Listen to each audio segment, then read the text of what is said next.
क्या आपने कभी अपने ही दिमाग को अपने खिलाफ काम करते हुए पकड़ा है?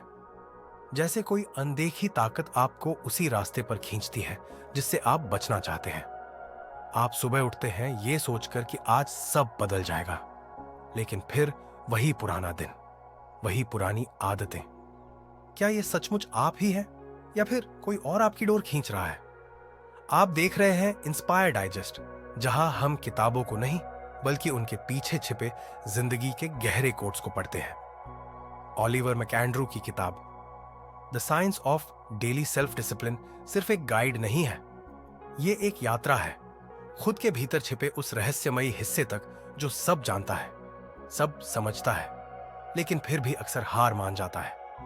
कल्पना कीजिए, आपके सामने दो रास्ते हैं, एक सीधा, आरामदायक और परिचित, दूसरा कठिन, ऊबड़ खाबड़, लेकिन अंत में आपको वही जिंदगी देता है जिसकी आप ख्वाहिश रखते हैं। अब सवाल यह नहीं कि आप कौन सा रास्ता चुनेंगे, बल्कि यह है क्या आप सच में चुनने की ताकत रखते हैं। यहीं से शुरुआत होती है आत्म अनुशासन की। ये कोई दबाव नहीं, बल्कि एक विकल्प है। ये एक ऐसी चाबी है जो दरवाजे तो खोलती है, लेकिन पहले आपको उसके पास चलकर जाना होता है। आत्म अनुशासन वो अभ्यास है जिसमें हम खुद को हर रोज थोड़ा बेहतर बनाते हैं, चाहे हालात कुछ भी हो। लेखक बताते हैं कि आत्म अनुशासन कोई जादू नहीं, कोई जन्मजात गुण नहीं, बल्कि ये एक विज्ञान है। इसे सीखा जा सकता है, दोहराया जा सकता है और इसमें निखार लाया जा सकता है। ये किताब इसी विज्ञान के सूत्रों को खोलती है और हमें बताती है कि किस तरह हर व्यक्ति, चाहे वो कितनी भी बार असफल क्यों ना हुआ हो, खुद को एक अनुशासित जीवन की ओर मोड़ सकता है। आइए इस यात्रा की शुरुआत उस बिंदु से करते हैं जहां हम अपने सबसे कठिन सवाल से टकराते हैं। मैं ऐसा क्यों नहीं कर पा रहा जो मुझे करना चाहिए? इस सवाल में छिपा है वह द्वंद्व जो हर इंसान झेलता है। लेखक कहते हैं कि इसका जवाब शुरू होता है आत्म जागरूकता से। जब तक आप यह नहीं समझते कि आपकी सीमाएं क्या है, आपके बहाने किस दिशा से आते हैं और आपकी आदतें कैसे काम करती हैं, तब तक आप उन्हें बदल नहीं सकते। इसलिए पहला कदम है खुद को देखना, बिना आलोचना के, बिना शर्मिंदगी के, बस निरीक्षण करना, जैसे कोई वैज्ञानिक प्रयोग कर रहा हो और नोट्स ले रहा हो। आप सुबह कब उठते हैं? उठते ही सबसे पहले क्या करते हैं? क्या आप अपना फोन चेक करते हैं या कुछ सोचते हैं? यह छोटी छोटी बातें हैं, लेकिन इन्हीं से आत्म अनुशासन का आधार बनता है। किताब में एक महत्वपूर्ण बात कही गई है, आप जो करते हैं वही आप हैं। इसका अर्थ यह नहीं कि आप कभी नहीं बदल सकते, बल्कि इसका अर्थ यह है कि बदलाव तभी आएगा जब आप अपने हर रोज के कार्यों को गंभीरता से देखना शुरू करेंगे। आइए समझते हैं क्यों की शक्ति को। लेखक बार बार इस बात पर जोर देते हैं कि आत्म अनुशासन तब तक टिकाऊ नहीं हो सकता जब तक उसका कोई गहरा कारण न हो। आपका लक्ष्य क्या है? वह लक्ष्य केवल सामाजिक मान्यता के लिए है या आपके भीतर से निकला है? अगर आपका क्यों केवल इतना है कि आपको दूसरों को प्रभावित करना है, तो जैसे ही वह प्रभाव दिखना बंद होगा, आपका आत्म अनुशासन भी कमजोर हो जाएगा। लेकिन अगर आपका क्यों आत्मसमर्पण से आया है, आपकी अपनी सच्चाई से जुड़ा है, तो वह आपको हर कठिन मोड़ पर उठाएगा। एक उदाहरण लें, एक व्यक्ति रोज सुबह दौड़ता है। क्यों? क्योंकि वह फिट दिखना चाहता है।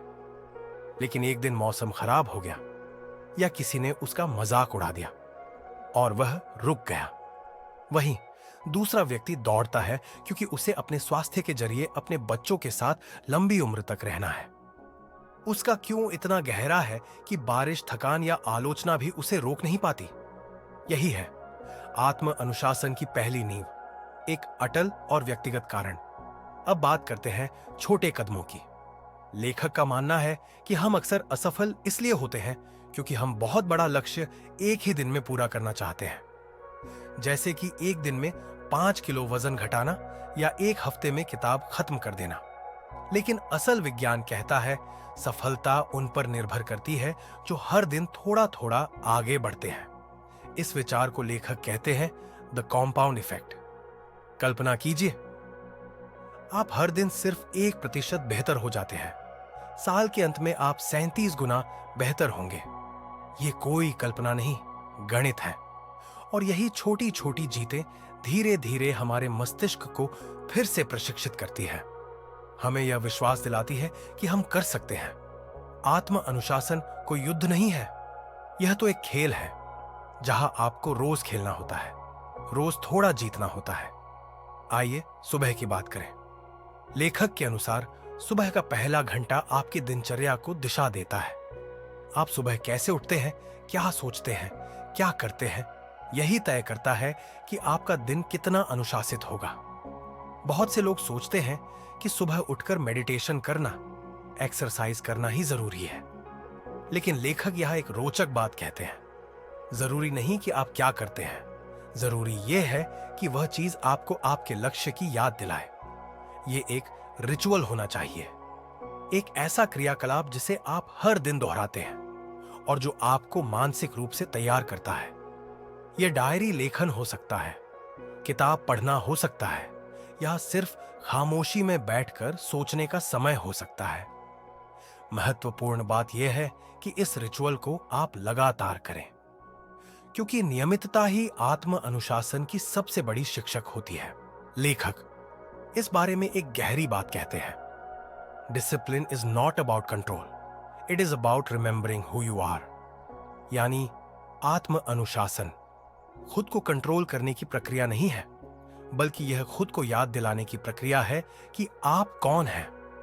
आप जब खुद को यह पहचान देना शुरू करते हैं कि आप एक अनुशासित व्यक्ति हैं, तो आपके निर्णय बदलने लगते हैं। फिर वह निर्णय मुश्किल नहीं लगते, क्योंकि वह आपकी पहचान से जुड़ गए हैं।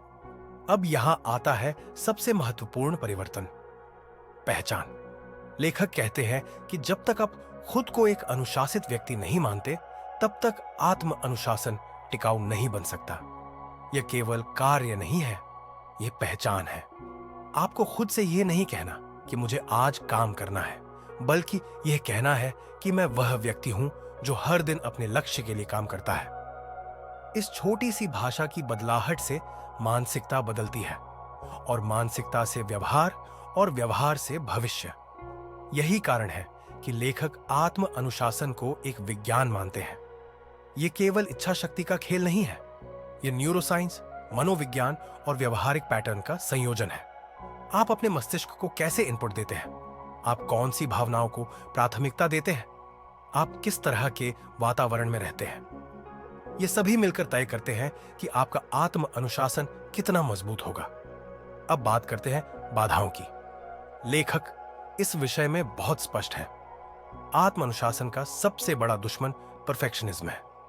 जब आप यह सोचते हैं कि अगर सब कुछ परफेक्ट नहीं हुआ तो मैं कुछ नहीं करूंगा, तब आप शुरुआत ही नहीं कर पाते। वे कहते हैं, स्टार्ट अगली, स्टार्ट टायर्ड, स्टार्ट एनीवे। यानी चाहे जैसे भी हालात हों, शुरुआत करो, क्योंकि अगर आप शुरू नहीं करेंगे तो आप कभी नहीं जान पाएंगे कि आपके भीतर कितना सामर्थ्य है। इसी सोच के साथ लेखक हमें अगले भाग की ओर ले चलते हैं, जहां हम जानेंगे कि आत्म अनुशासन को कैसे अपने वातावरण, रिश्तों और रोज की प्राथमिकताओं के जरिए मजबूत किया जा सकता है। क्या आपने कभी सोचा है कि आपके आसपास की दुनिया, जिन लोगों से आप घिरे हैं और जिन आदतों को आपने सामान्य मान लिया है, वे ही असल में आपको बदलने नहीं दे रहे? कल्पना कीजिए कि आप एक ऐसे कमरे में हैं जहां सब कुछ स्थिर है, तापमान, रोशनी, आवाजें, और आप उसी माहौल में कुछ नया, कुछ ऊर्जावान करना चाहते हैं। कितना कठिन होगा वो प्रयास, जब माहौल ही आपके विरुद्ध है। आप देख रहे हैं इंस्पायर डाइजेस्ट, जहां किताबें सिर्फ शब्द नहीं बल्कि विचारों के द्वार खोलती हैं। ऑलिवर मैकेंड्रू की किताब the science of daily self discipline हमें सिर्फ खुद के भीतर झांकने के लिए नहीं कहती, बल्कि यह भी दिखाती है कि बाहर की दुनिया से कैसे निपटना है, ताकि हम अपनी आत्म अनुशासन की शक्ति को बचा कर रख सकें और उसे रोज मजबूत बना सकें। इस भाग की शुरुआत हम करते हैं एक बहुत ही साधारण लेकिन गहरे प्रभाव वाले तत्व से, वातावरण। लेखक कहते हैं कि आत्म अनुशासन तब टिकता है जब उसका समर्थन हमारे वातावरण से मिलता है। इसका मतलब है आपके घर का सेटअप, आपके फोन की नोटिफिकेशन, आपकी डेस्क पर रखी चीजें, आपके सोने और उठने का समय, सब कुछ मिलकर या तो आपके पक्ष में काम करता है या फिर आपके खिलाफ। कल्पना कीजिए, आप डाइट पर हैं, लेकिन आपके फ्रिज में चॉकलेट और सोडा भरे हैं। अब यह कहना कि आपको बस इच्छा शक्ति से काम लेना है ठीक नहीं होगा, क्योंकि आपका वातावरण लगातार आपको उस आदत की ओर खींच रहा है जिसे आप छोड़ना चाहते हैं। लेखक सुझाते हैं, आसान बनाओ सही को और कठिन बनाओ गलत को। अगर आप सुबह उठते ही फोन स्क्रॉल करना छोड़ना चाहते हैं तो रात में फोन को दूसरे कमरे में रखें। अगर आप हेल्दी खाना चाहते हैं तो जंक फूड खरीदना बंद करें। यह कोई जबरन बदलाव नहीं है, यह वातावरण की संरचना है जो आपको सही दिशा में धकेलती है। अब आते हैं दूसरे सबसे शक्तिशाली प्रभाव पर, आपके रिश्ते। लेखक बताते हैं कि आपके आसपास के लोग, चाहे वो परिवार हो, दोस्त हो या सहकर्मी, आपके आत्म अनुशासन को या तो सशक्त करते हैं या उसे धीरे धीरे नष्ट कर देते हैं। क्या आपने कभी गौर किया है कि अगर आप किसी ऐसे दोस्त के साथ समय बिताते हैं जो हमेशा आलसी या नकारात्मक होता है, तो कुछ ही दिनों में आपकी ऊर्जा भी उसी दिशा में बहने लगती है। यह संयोग नहीं, विज्ञान है। मनोविज्ञान की भाषा में इसे मिरर न्यूरॉन्स कहा जाता है। हमारे मस्तिष्क में ऐसे तंत्र होते हैं जो सामने वाले के व्यवहार की नकल करने लगते हैं।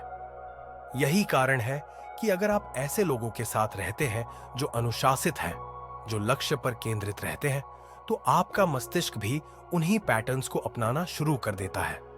लेखक कहते हैं, अगर आप अनुशासित बनना चाहते हैं तो पहले अपनी संगति को अनुशासित करें।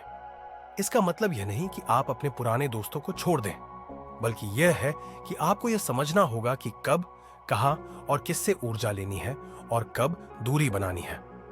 तीसरा पहलू है निर्णय की थकान। यह एक ऐसा मानसिक थकान है जो तब आती है जब हम दिन भर छोटे छोटे निर्णय लेते हैं। क्या पहनना है, क्या खाना है, किस मैसेज का जवाब देना है। ये निर्णय हमारे मस्तिष्क की ऊर्जा को धीरे धीरे समाप्त कर देते हैं, और जब शाम होती है तब हम वो नहीं कर पाते जो सच में जरूरी होता है। लेखक इसका हल बताते हैं, दिन को डिजाइन करो ताकि निर्णय लेना न पड़े।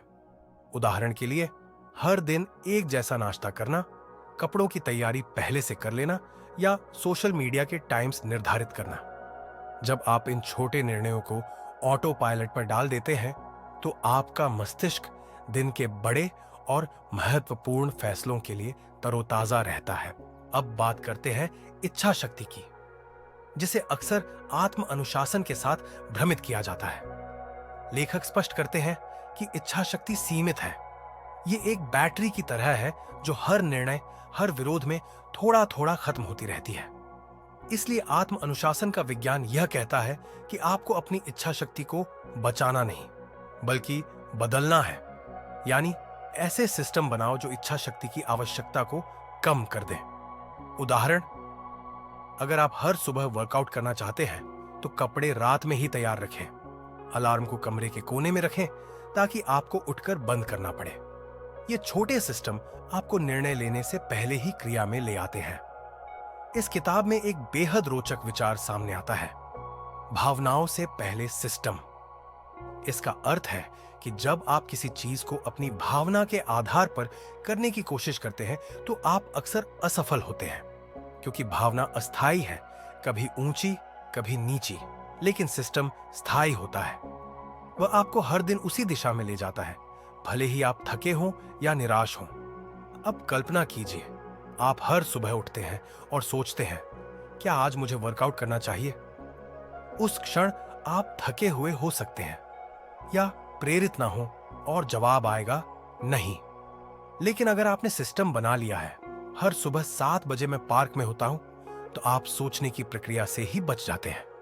यही आत्म अनुशासन का चमत्कार है। लेखक बताते हैं कि सबसे बड़ा झूठ जो हम खुद से कहते हैं वो ये है, कल से शुरू करूंगा। यह वाक्य आत्म अनुशासन का दुश्मन है, क्योंकि यह भविष्य को एक आदर्श समय मानता है जो कभी आता नहीं। लेखक कहते हैं, वर्तमान ही सबसे अनुकूल समय है, चाहे परिस्थिति कैसी भी हो। अगर आप अभी कुछ शुरू कर सकते हैं तो वही सच्चा अनुशासन है।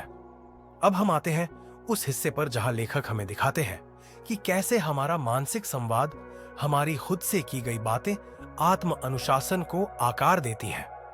अगर आप खुद से लगातार कहते हैं, मैं आलसी हूं, मैं फेल हो जाऊंगा, मुझे आदतें बदलना बहुत मुश्किल लगता है, तो ये बातें आपके मस्तिष्क की पहचान बन जाती है। किताब में सुझाया गया है, अपनी भाषा बदलो, अपना जीवन बदलो। आप जब खुद से कहने लगते हैं, मैं वह व्यक्ति हूं जो हर दिन थोड़ा बेहतर बनता है, मुझ में अनुशासन है, मैं अपने निर्णयों में स्थिर हूं, तो आपका अवचेतन मन धीरे धीरे इन विचारों को वास्तविकता में बदलने लगता है।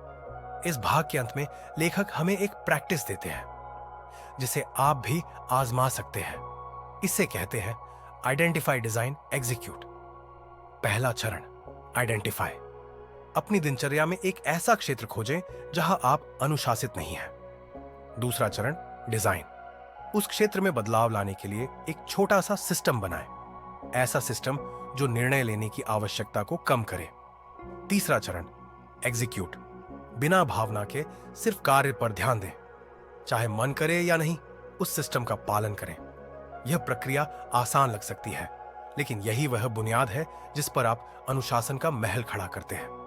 अब जब आपने यह समझा कि आपका वातावरण, आपके संबंध, आपकी निर्णय प्रणाली और आपकी मानसिक भाषा सभी आत्म अनुशासन को आकार देने वाले प्रमुख स्तंभ हैं, तो अगली कड़ी में हम एक और गहराई में उतरेंगे। हम जानेंगे कि कैसे आदतें बनती हैं, कैसे उन्हें बदला जाता है और कैसे आत्म अनुशासन को एक जीवन शैली में बदला जाता है। क्या आपने कभी खुद से पूछा है, मैं इतना कुछ जानता हूं फिर भी वही गलतियां क्यों दोहराता हूं? जैसे कोई अदृश्य चक्र है जो हमें बार बार वहीं ले आता है जहां से हमने शुरुआत की थी। ये सिर्फ आदतें नहीं हैं, ये वो जाल है जो हमारी चेतना के तलों में बिछे हैं, और जब तक हम उन्हें पहचानते नहीं, वे हमें अपनी गिरफ्त में रखते हैं। आप देख रहे हैं इंस्पायर डाइजेस्ट, जहां हम किताबों के पन्नों से ज्यादा जिंदगी के गहरे पाठ पढ़ते हैं।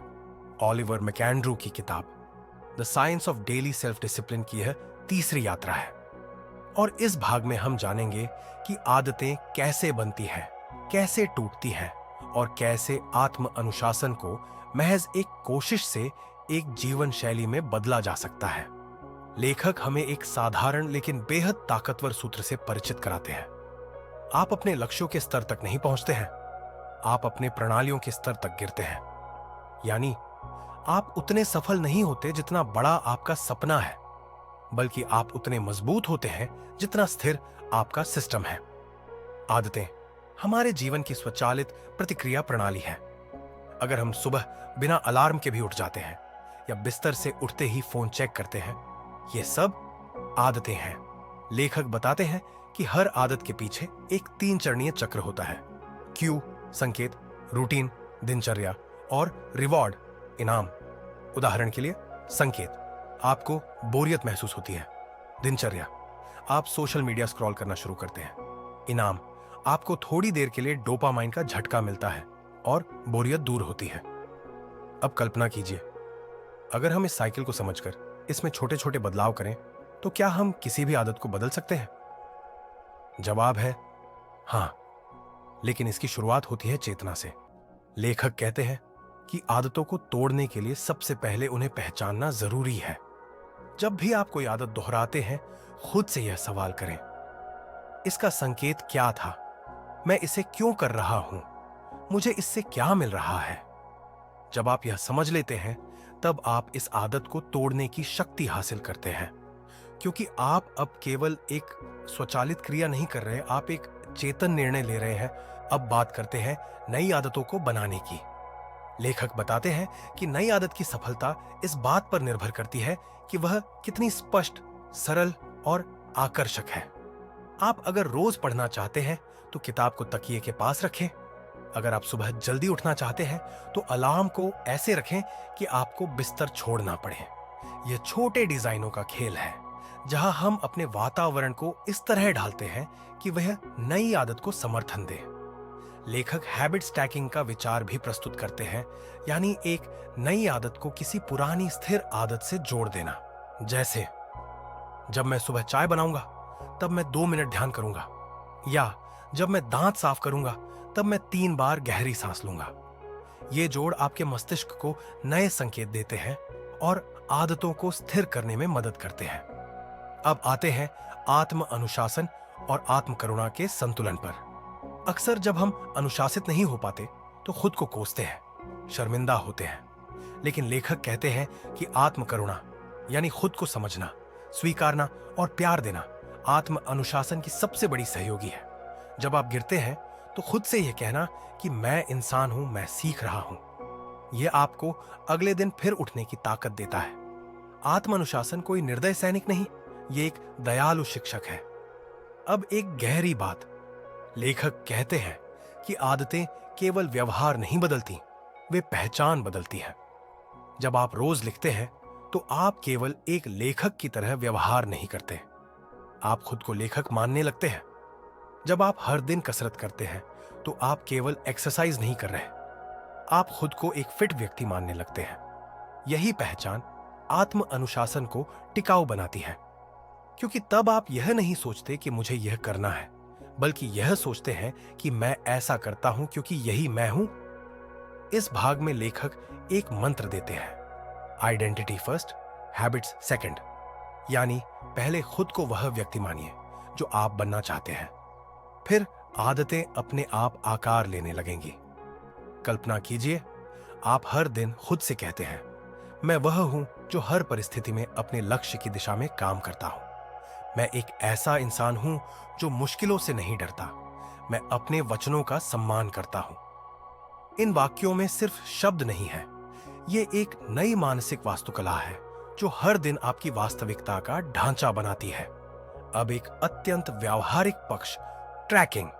लेखक कहते हैं कि आप जो ट्रैक करते हैं वही सुधारते हैं। अगर आप किसी आदत को स्थिर करना चाहते हैं तो उसे किसी डायरी, ऐप या कैलेंडर पर चिन्हित कीजिए। जब आप लगातार दिन चिन्हित करते हैं तो आपका मस्तिष्क एक संतोष की अनुभूति करता है और उस श्रृंखला को तोड़ना नहीं चाहता। इसे डोंट ब्रेक द चेन पद्धति कहा जाता है, यानी आदत को रोज पूरा करें और उसे एक श्रृंखला की तरह जोड़ें। जैसे जैसे ये दिन जुड़ते हैं, आपका आत्म अनुशासन मजबूत होता है। अब बात करते हैं उन दिनों की जब कुछ भी करने का मन नहीं करता। लेखक कहते हैं कि ऐसे समय के लिए एक मिनिमम वाइबल एक्शन तय करें, यानी न्यूनतम कार्य जो आप किसी भी हाल में कर सकें। जैसे अगर आप रोज 10 पेज पढ़ते हैं लेकिन आज मन नहीं है तो बस 1 पेज पढ़िए। अगर आप 30 मिनट वर्कआउट करते हैं तो बस 5 पुशअप्स कर लीजिए। यह जीरो रेजिस्टेंस एंट्री है, जहां आपका मस्तिष्क कहता है चलो इतना तो कर ही लेते हैं, और अक्सर जब आप शुरू कर देते हैं तो आप उसे ज्यादा कर जाते हैं। यही है आत्म अनुशासन का रहस्य, शुरू करना। लेखक बताते हैं कि आत्म अनुशासन एक परिपक्वता है। यह हर दिन खुद को चुनने की प्रक्रिया है, फिर चाहे बाहरी दुनिया कैसी भी हो। यह आसान नहीं है, लेकिन यह असंभव भी नहीं है। आप हर दिन जब एक छोटी जीत हासिल करते हैं, एक आदत निभाते हैं, एक निर्णय टालते हैं, एक बुरी आदत को रोकते हैं, तो आप अपने भीतर उस आवाज को मजबूत करते हैं जो कहती है मैं नियंत्रण में हूं। यह नियंत्रण, यह आत्म संवाद, यही आत्म अनुशासन है। और यह किसी किताब की सीमा में नहीं बंधता, यह तो जीवन के हर कोने में फैलता है। इस भाग के अंत में लेखक एक सरल लेकिन शक्तिशाली प्रश्न छोड़ते हैं, क्या मैं अपने आज के निर्णयों से उस इंसान के करीब जा रहा हूं जो मैं बनना चाहता हूं? अगर हां, तो आगे बढ़ते रहिए। अगर नहीं तो रुकिए, सोचिए और फिर से दिशा तय कीजिए, क्योंकि आत्म अनुशासन केवल आगे भागना नहीं, सही दिशा में चलना है। क्या कभी ऐसा हुआ है कि आपने कुछ शुरू तो किया, लेकिन कुछ दिनों बाद वही ऊर्जा, वही जुनून अचानक गायब हो गया, जैसे किसी अदृश्य हाथ ने आपके भीतर के ईंधन को चुपचाप चुरा लिया हो? आप समझ नहीं पाते कि समस्या कहां थी, आपके इरादों में, आपकी योजना में, या फिर आपकी पहचान में। आप देख रहे हैं इंस्पायर डाइजेस्ट, जहां शब्दों से अधिक आत्मा की गहराइयों को छुआ जाता है। ऑलिवर मैकेंड्रो की किताब the science of daily self discipline का यह चौथा भाग है, और आज हम उतरेंगे आत्म अनुशासन की उस परत में जहां लक्ष्य नहीं बल्कि पहचान काम करती है। लेखक कहते हैं कि हम जो भी करते हैं, चाहे वह एक किताब पढ़ना हो, एक मीठा न कहना हो या समय पर सोना हो, वह अंततः हमारे बारे में कुछ कहता है। लेकिन यह सिर्फ बाहरी व्यवहार नहीं बल्कि अंदर की एक कहानी का हिस्सा होता है जो हम खुद को लगातार सुनाते हैं। मान लीजिए कोई व्यक्ति हर सुबह दौड़ने जाता है। वह सिर्फ व्यायाम नहीं कर रहा, वह खुद को यह प्रमाणित कर रहा है कि मैं एक ऐसा व्यक्ति हूं जो अपने स्वास्थ्य को प्राथमिकता देता है।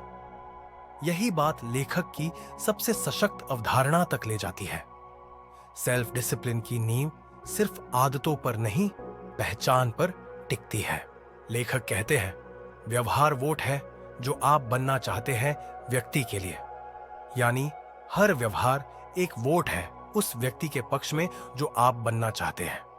जब आप सुबह बिना टाल मटोल उठते हैं, आप उस निर्धारित व्यक्ति को वोट देते हैं। जब आप मीठे को ना कहते हैं, आप उस स्वस्थ व्यक्ति को वोट देते हैं। समस्या तब होती है जब हमारी आदतें हमारी इच्छित पहचान से मेल नहीं खाती। हम खुद को कहते हैं, मुझे पढ़ना पसंद है, लेकिन दिन भर नेटफ्लिक्स देखते हैं। इस विरोधाभास से हमारे भीतर एक मानसिक दरार बनती है जिससे आत्म अनुशासन कमजोर पड़ता है। लेखक इसका समाधान देते हैं। सबसे पहले स्पष्ट कीजिए कि आप कौन बनना चाहते हैं और फिर हर छोटी क्रिया को उस पहचान की पुष्टि बनाइए। कल्पना कीजिए कि आप कहते हैं, मैं एक जिम्मेदार इंसान हूं। फिर आप समय पर काम निपटाते हैं, चीजों को टालते नहीं, अपने वादों को निभाते हैं। तो हर बार आप इस पहचान को मजबूत करते हैं। धीरे धीरे यह पहचान आपकी मूल चेतना का हिस्सा बन जाती है। इसी क्रम में लेखक एक और जरूरी अवधारणा बताते हैं, कैस्ट ऑन हैबिट्स। ये वो आदतें होती हैं जो डोमिनो इफेक्ट की तरह आपकी बाकी जिंदगी को भी प्रभावित करती है। जैसे सुबह जल्दी उठना। यह आदत अगर स्थापित हो जाए तो इससे आपके खाने, व्यायाम, पढ़ाई और मनोदशा पर भी सकारात्मक असर पड़ता है। लेखक सुझाव देते हैं कि आप एक या दो ऐसी कीस्टोन आदतों को चुनें और उन्हें अपनी दिनचर्या का अभिन्न हिस्सा बना दें। फिर आता है कंसिस्टेंसी का जादू। लेखक कहते हैं, consistency is more powerful than intensity. यानी रोज थोड़ा करना कभी कभार ज्यादा करने से कहीं ज्यादा ताकतवर है। आप अगर रोज 15 मिनट पढ़ते हैं तो साल के अंत में आपने एक एंटायर बुक शेल्फ समाप्त कर लिया होगा। लेकिन अगर आप सिर्फ प्रेरणा आने पर पढ़ते हैं तो शायद कुछ ही अध्याय पूरे हों। यहां लेखक हमें एक कल्पनात्मक दृश्य में ले जाते हैं। एक बर्फ के टुकड़े को 5 डिग्री पर गर्म किया जा रहा है। तापमान धीरे धीरे 4, 3, 2 होता है, लेकिन बर्फ नहीं पिघलती। जैसे ही 0 डिग्री पार होता है, वह पिघलने लगती है। क्या इसका मतलब यह है कि पहले के प्रयास व्यर्थ थे? बिल्कुल नहीं। वह सब बदलाव भीतर चल रहा था, एक अदृश्य प्रक्रिया जो अब जाकर दिखाई दी। यही आत्म अनुशासन है।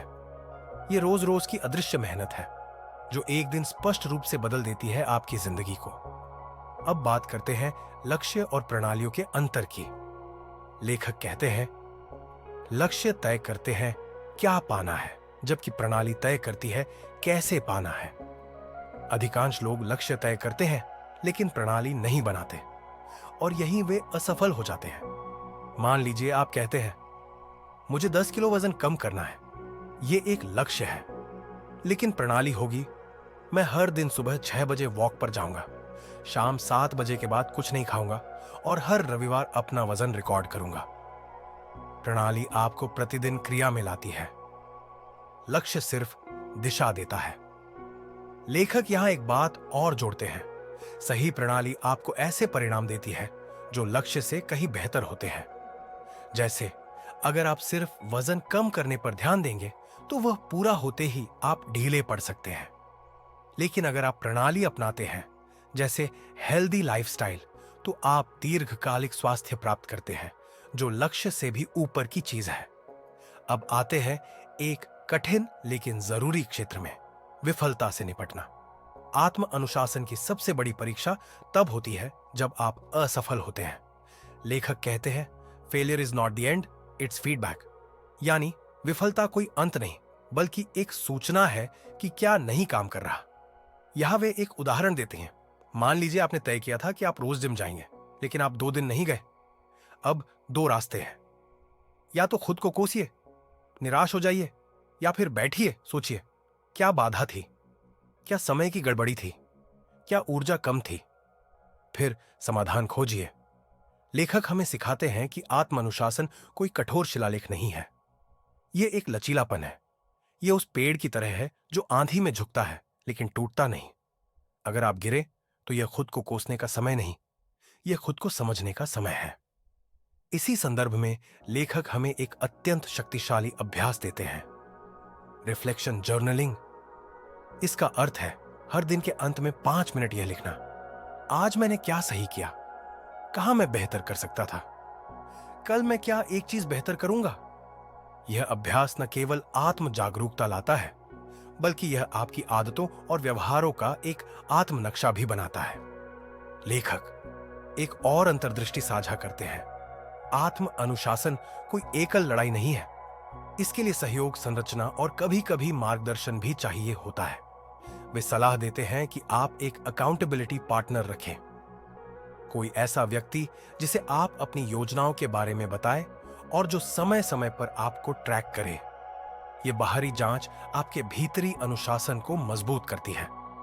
इस भाग के अंत में लेखक हमें एक नया नजरिया देते हैं। Self discipline is self respect in action, यानी आत्म अनुशासन आत्म सम्मान का मूर्त रूप है। जब आप तय समय पर उठते हैं, जब आप डिस्ट्रैक्शन से बचते हैं, जब आप वह करते हैं जो आपने खुद से वादा किया था, तब आप दरअसल खुद से कह रहे होते हैं, मैं अपने लिए जरूरी हूं। सोचिए, अगर आप किसी और को कोई वादा करें और बार बार तोड़ें, तो उस रिश्ते में क्या बचेगा। वैसा ही खुद के साथ भी होता है। लेकिन जब आप खुद से ये वादे निभाते हैं, तो आप अपने आत्म मूल्य को फिर से जगाते हैं। इसीलिए अगली बार जब आप किसी आदत पर अमल करें, तो सिर्फ यह ना सोचें कि आप क्या कर रहे हैं, बल्कि यह सोचें कि आप किसके लिए कर रहे हैं, खुद के लिए। कभी कभी लगता है जैसे सब कुछ हमारे हाथ में है, लक्ष्य भी, योजना भी, संसाधन भी, लेकिन फिर भी हम कुछ नहीं कर पाते। जैसे कोई अदृश्य दीवार हो जो हर बार हमारे रास्ते में खड़ी हो जाती है। क्या आपने भी कभी ऐसा महसूस किया है? आप देख रहे हैं इंस्पायर डाइजेस्ट, और आज हम the science of daily self discipline की आखिरी कड़ी में प्रवेश कर रहे हैं। यह भाग आपको न केवल अनुशासन की समझ देगा, बल्कि उसे जीवन भर कैसे बनाए रखा जाए, यह भी सिखाएगा। ऑलिवर मैकेंड्रू हमें अब उस अंतिम यात्रा पर ले जाते हैं जहां आत्म अनुशासन केवल एक अभ्यास नहीं, बल्कि जीवन शैली बन जाता है। यह सवाल सिर्फ क्या करें का नहीं, बल्कि कैसे बनाए रखें का है। लेखक का पहला मंत्र है, never rely on motivation, rely on structure. यानी प्रेरणा पर नहीं, व्यवस्था पर भरोसा करें। प्रेरणा एक भाव है जो कभी होता है, कभी नहीं। लेकिन व्यवस्था एक प्रणाली है जो चाहे मूड हो या ना हो, आपको ट्रैक पर बनाए रखती है। लेखक कहते हैं कि आप अपने आसपास की दुनिया को ऐसे ढालिए कि वह आपको सही निर्णयों की ओर धकेले, न कि गलत आदतों की ओर। उदाहरण के लिए, अगर आप अपना मोबाइल रात को दूर रखकर सोते हैं, तो सुबह जल्दी उठने की संभावना ज्यादा होती है। अगर आपकी रसोई में जंक फूड ही नहीं है, तो आप उसे खा नहीं सकते। ये व्यवस्थाएं प्रेरणा के बिना भी काम करती है। अब बात आती है एनवायरनमेंट डिजाइन की। लेखक कहते हैं कि आपका वातावरण ही आपके व्यवहार का सबसे बड़ा निर्धारक होता है। आप कितने भी अनुशासित क्यों ना हो, अगर आप हर समय ऐसी जगह पर हैं जहां डिस्ट्रैक्शंस ही डिस्ट्रैक्शंस हैं, तो आप हार सकते हैं। वे कहते हैं डिजाइन बीट्स डिसिप्लिन, यानी अगर आपके वातावरण में अच्छे निर्णय लेना आसान बना दिया जाए, तो आपको हर बार आत्मसंयम दिखाने की जरूरत ही नहीं पड़ेगी। कल्पना कीजिए कि आप पढ़ाई करना चाहते हैं। अगर आपकी टेबल पर किताबें खुली रखी है, मोबाइल साइलेंट है, कमरे में रोशनी अच्छी है, तो आप ज्यादा देर तक ध्यान केंद्रित कर पाएंगे। लेकिन अगर नेटफ्लिक्स चालू है, फोन पास है और आसपास शोर है, तो पढ़ाई की बात छोड़िए, मन भी नहीं लगेगा। लेखक यहां एक दिलचस्प सुझाव देते हैं। Make good habits easier and bad habits harder. यानी अच्छी आदतों को सहज बनाएं और बुरी आदतों को कठिन।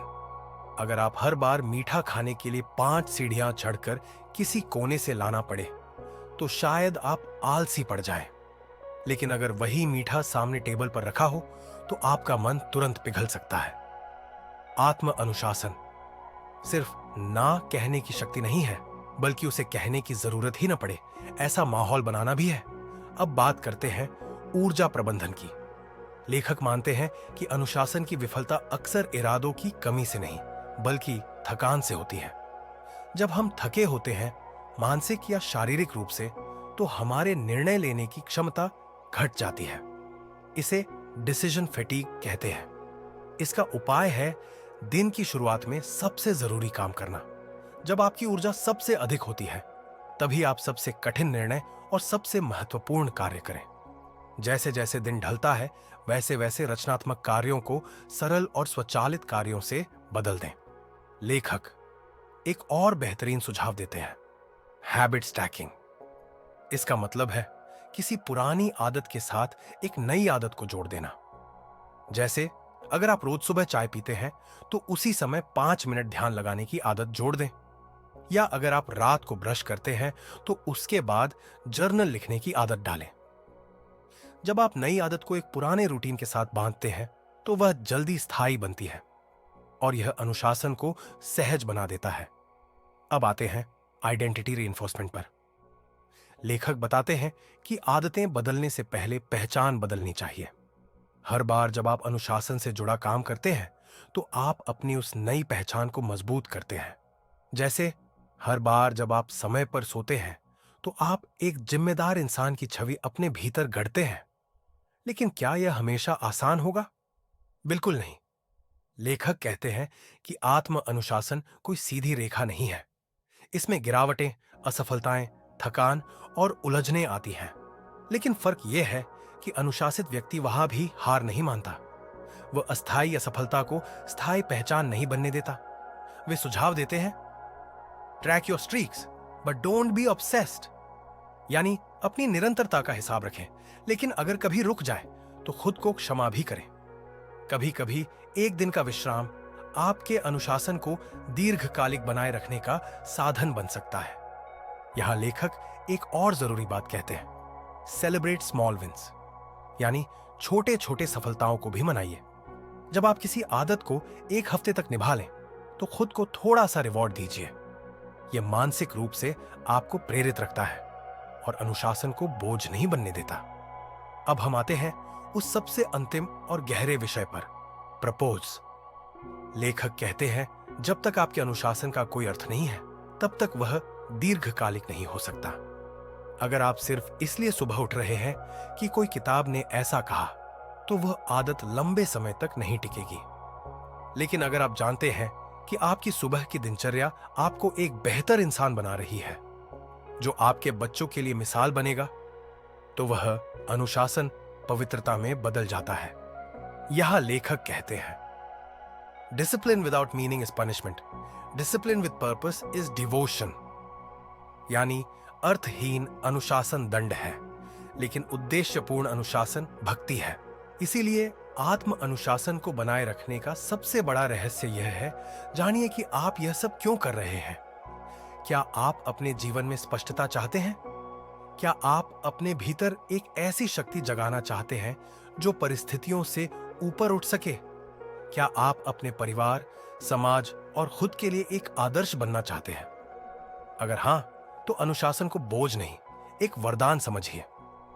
यह वही उपहार है जो आप खुद को दे सकते हैं।